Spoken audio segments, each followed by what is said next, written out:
দেখুন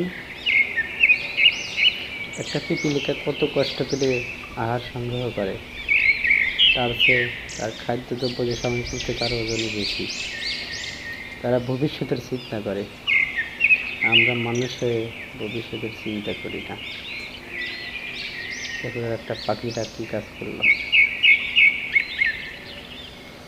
পাখিটা কিন্তু এদিক দিয়ে সে কিন্তু এক পায়ে ভয় করে হাঁটে, অন্য পায়ে সে শক্তি পায় না। আল্লাহর কি লীলা খেলা।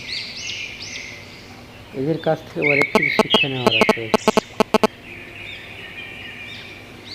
এদের কাছ থেকে শিক্ষার আছে, এদের কাছ থেকে শিক্ষা নিতে পারেন। আসলে আমরা শিক্ষা নিতে পারি। এরা কিন্তু অন্যের উপর নির্ভর না।